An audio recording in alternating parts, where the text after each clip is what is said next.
بہت بلند ہے، اس لیے کہ ہم نبوت کے گھر میں پیدا ہوئے، اور اگر علی کو اپنے گھر میں نہ پیدا کرتا تو علی چپ ہو جاتے، علی کا چپ رہنا میرا چپ رہنا ہو جاتا۔ میں کیا عرض کر رہا ہوں، کیا عرض کر رہا ہوں، غور فرمائیے گا۔ اگر انہوں نے فخر سے کہہ دیا کہ ہم نبی کے گھر میں پیدا ہوئے تو اب علی کے پاس کوئی جواب نہیں تھا، تو علی خاموش ہو جاتے۔ علی کی خاموشی کا راز گویا میں خاموش ہو جاتا، اس لیے میں نے نبوت کا انتخاب وہیں نہیں کیا، انتظار کیا کہ ہمارے گھر کا مالک ہمارے گھر میں آ جائے۔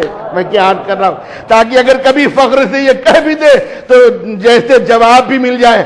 آپ یہ کہتی ہیں کہ ہم نبوت کے گھر میں پیدا ہوئے، ہم یہ کہتے ہیں ہم کبریائی کے گھر میں پیدا ہوئے۔ عزیزان گرامی، ارشاد فرمایا اپنے پاس سے تو مجھے سلطان نصیرہ دے دے۔ ایک جیتی جاگتی صلوات عنایت فرمائے مل جل کے محمد و آل محمد۔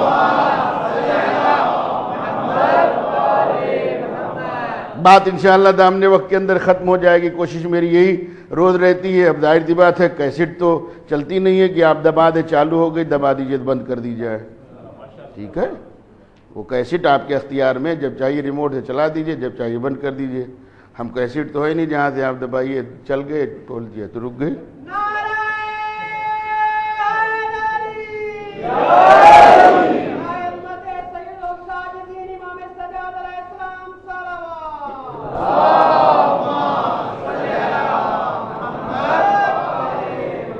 بس ایک روایت سن لیجئے، کل جو میں نے وعدہ کیا تو وہیں پہنچ رہا ہوں۔ عزیزان گرامی، ہم آپ سفر کرتے ہیں، تاریخ طبری کی روایت ہے، اس کے اندر یہ لکھا ہوا ہے کہ جناب امیر جا رہے ہیں، ان کے ساتھ ایک یہودی جا رہا ہے، دونوں سفر کرتے چلے جا رہے ہیں۔ یہودی کو نہیں پتا ہے کہ یہ علی ہے۔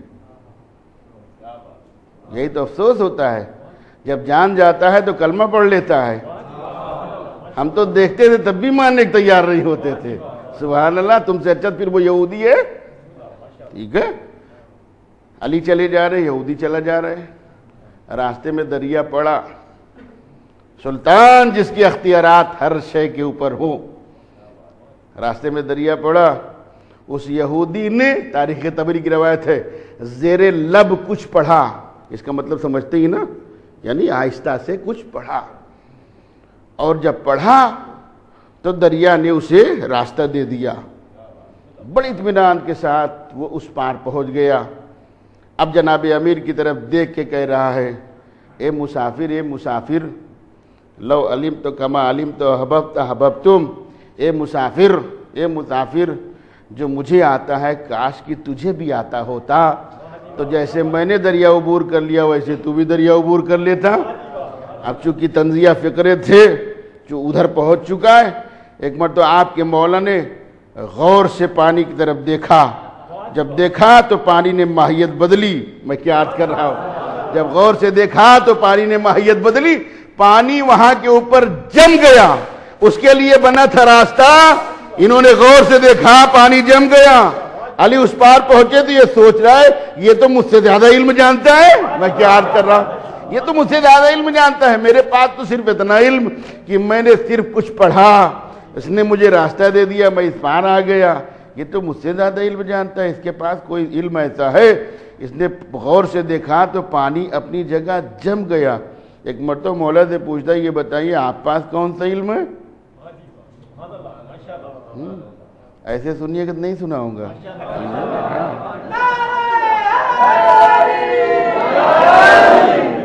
میرا بھی حق بنتا ہے کہ نہیں بنتا ہے، ٹھیک ہے؟ عزیزان گرامی، عرض کرنے کا مقصد یہ تو یہ کلام ہوتا ہے آپ کو جگانے کے لیے۔ اچھا، آپ مجھ سے زیادہ کیا علم جانتی ہیں؟ جناب امیر ارشاد فرماتے ہیں، یہ بتا تیرے پاس کون سا علم ہے؟ مولا نے پوچھا تیرے پاس کون سا علم ہے؟ پہلے تو اپنا بتا، پھر بعد میں اپنا بتاؤں گا۔ پہلے تو بتا تیرے پاس کون سا علم ہے؟ کہا اور تو نہیں جانتا لیکن اتنا جانتا ہوں۔ مسلمان نہیں، یہودی کی بات عرض کر رہا ہوں۔ اور تو نہیں جانتا لیکن اتنا ضرور جانتا ہوں، نبی کی ایک وصی ہے جن کا نام علی ہے، نام لیتا ہوں دریا عبور کر جاتا ہوں۔ میں کیا عرض کر رہا ہوں، توجہ فرمائیے گا۔ اور تو نہیں جانتا،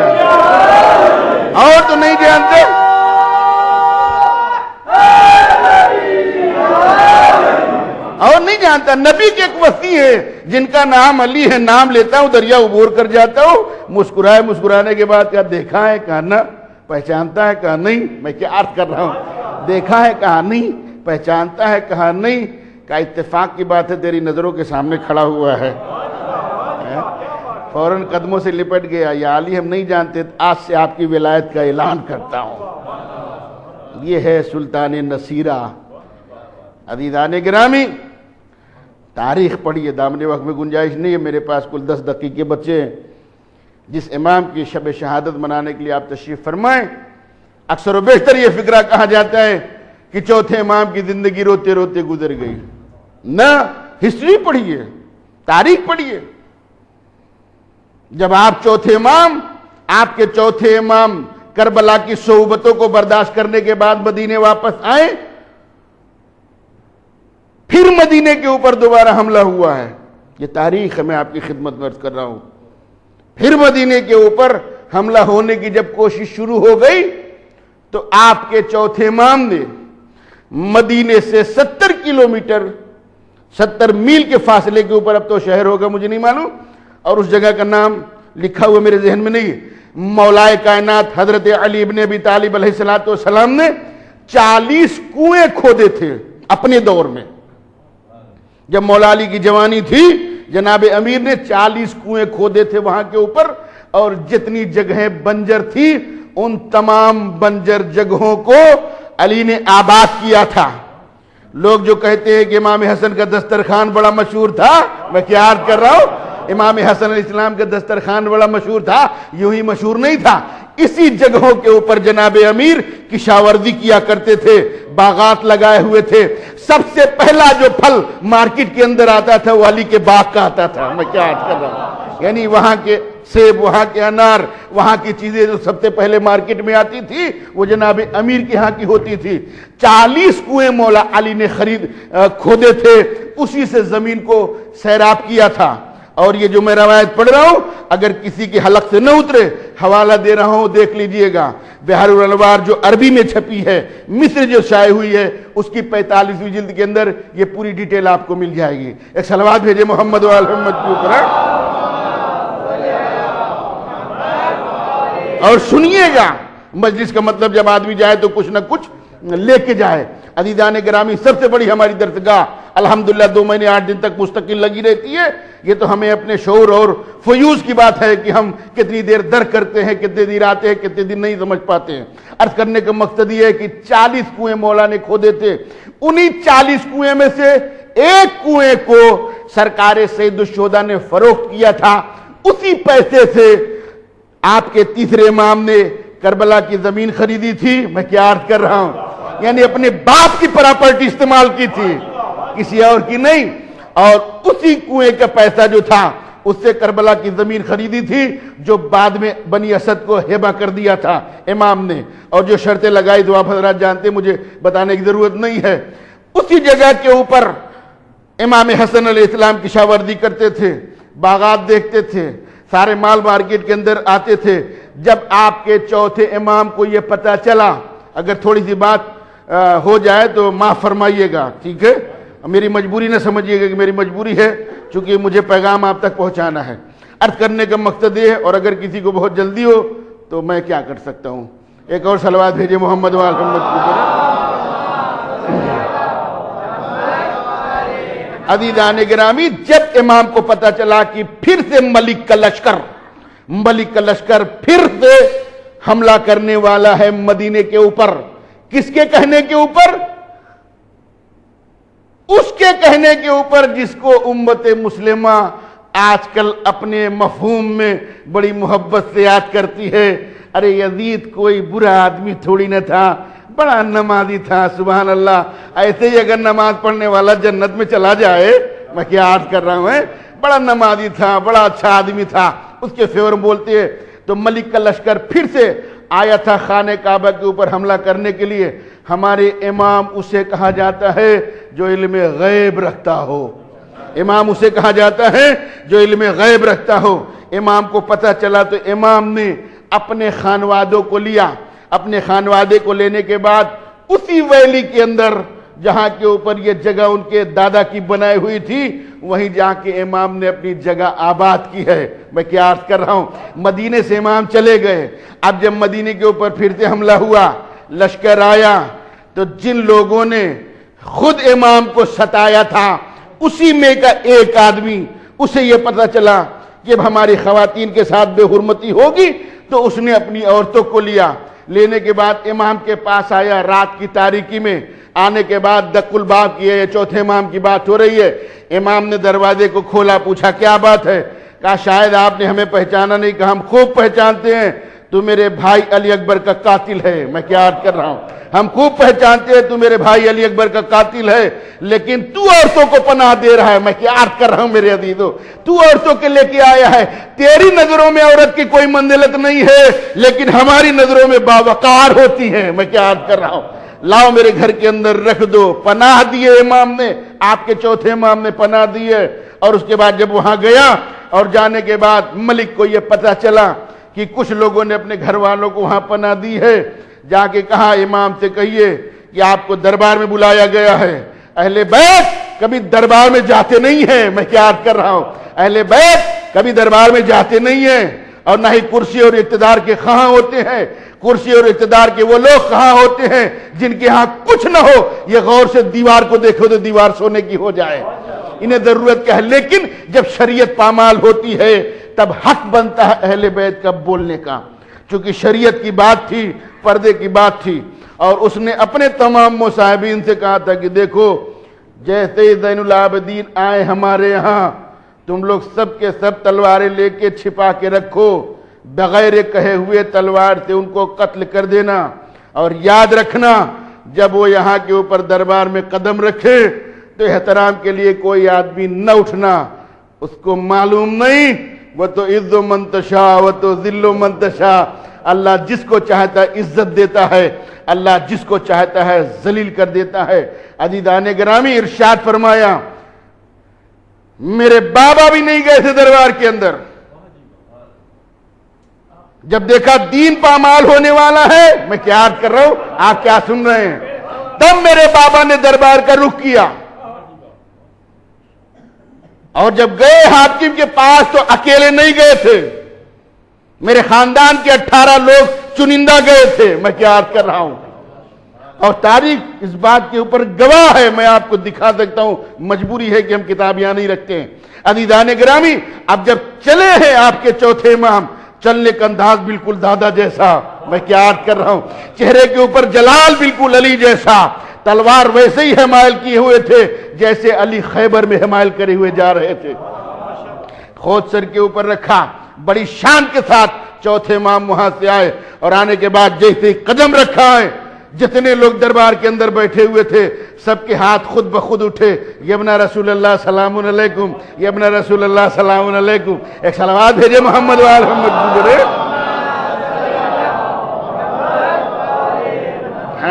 ایک اور صلوات بابا دے بلند بھیجے محمد وآل محمد.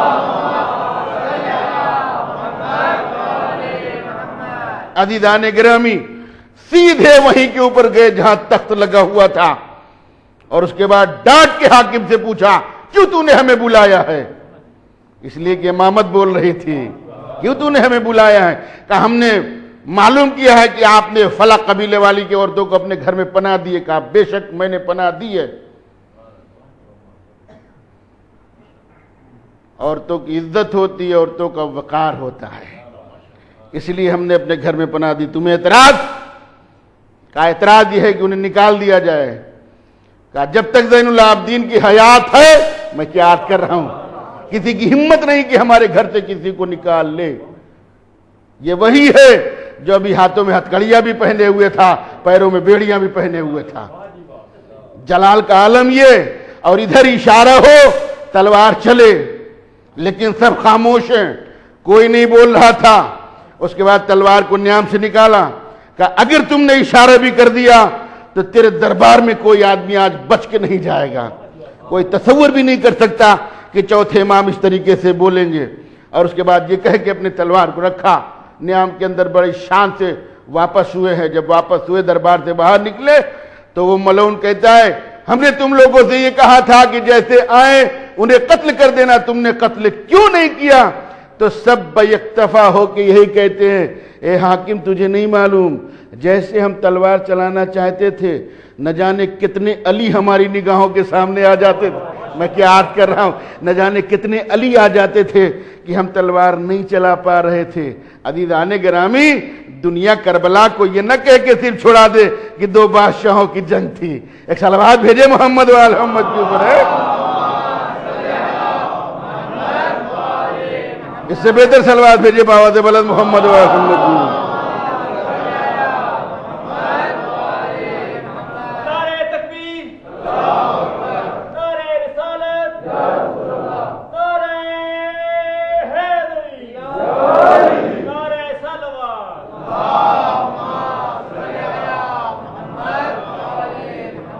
عبادت کر کے عبادت کا سلیقہ بتایا ہے کہ عبادت کیسے کی جاتی ہے۔ آدمی نماز پڑھتا ہے، یہ عبادت کا سلیقہ بتایا ہے کہ عبادت کیسے کی جاتی ہے۔ حقیقت میں عبادت کیا ہے؟ یہ ایک اللہ کی طرف سے عطیہ ہے، یا جملوں کو بدل کے یوں کہہ دوں، یہ ایک عشق ہوتا ہے۔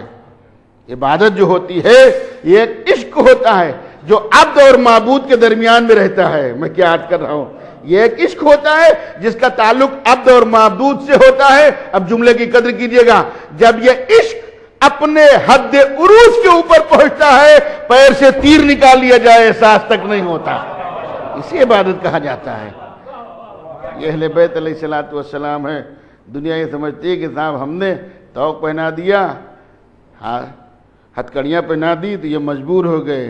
اہل بیت کبھی مجبور نہیں ہوا کرتے، اتنا ہم ضرور جانتے ہیں۔ یہ فرش ادا، یہ ذکر آل محمد کسی کا محتاج نہیں ہے۔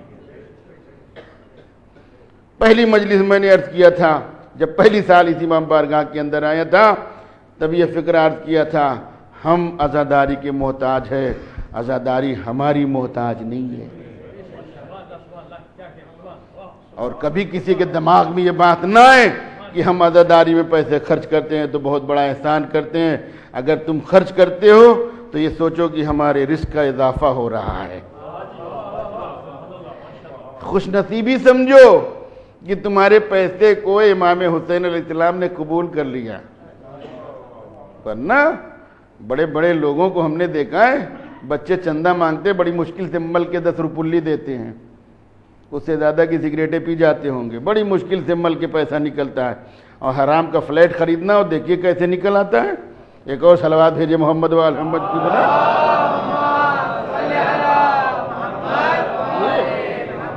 ہاں، لیکن مختصر سی زندگی کے تجربہ رہا ہے، مجلسیں پڑھتے پڑھتے اتنا تو ہم ضرور جانتے ہیں کہ جن گھروں کے اندر ہم مجلسیں پڑھتے تھے، آج بھی جا کے واپس لاسٹ ربیع الاول میں پڑھتے ہیں، تو وہ گھر ایسے تھے جہاں کے اوپر چھپرا پڑا ہوا تھا، آج بھی انہی کے گھر کے اندر پڑھتے ہیں تو فلیٹ بنے ہوئے ہیں۔ ان سے پوچھئے، کہا نہیں معلوم، جن کی مجلس کرتے ہیں انہوں نے بہت کچھ دیا ہے۔ نیت ہونی چاہیے، کون نہیں چاہے گا کہ ہمارے گھر کے اندر امام نہ آ جائے۔ عزیزان گرامی، سب سے اچھا طریقہ مہمان بلانے کا اہل بیت علیہ السلام فرش ادا ہے۔ فرش ادا بچتی ہے، شام سے ایک بی بی اٹھتی ہے، آتی ہے بقی کے اندر ٹوٹی ہوئی قبر کے پاس، یہ اماں جان چلیے فلاں جگہ فرش ادا بچ گئی۔ بھیا کے ماتمدار جمع ہو گئے، آنے کے بعد آواز دیتی، میرے لال کے اوپر گریا کرنے والے، اے میرے لال کے اوپر فرش ادا بچھانے والے، اے میرے لال کا ماتم کرنے والے، تمہارے اشک رائگاں نہ جائیں گے۔ عزیزان گرامی، 11ویں محرم کو جب اہل بیت علیہ السلام کو محمل کے اوپر سوار کیا گیا ہے، بیمار امام ہیں، ان کو زیور پہنایا گیا ہے۔ آپ کے چوتھے امام، ہاتھوں میں ہتھکڑیاں ہے، پیروں میں بیڑیاں ہے، گلے میں خاردار توق ہے۔ میرے عزیزو، پڑھ دینا آسان ہوتا ہے، سن لینا آسان ہوتا ہے۔ آپ کے چوتھے امام اکیلے نہیں یہ پہن کے چلے تھے، ہمارے چوتھے امام اکیلے نہیں چل رہے تھے بیڑیاں پہن کے، بلکہ 5 امام بھی چھوٹے سے تھے، انہیں بیڑیوں کے ساتھ 5 امام کو بھی باندھا گیا تھا۔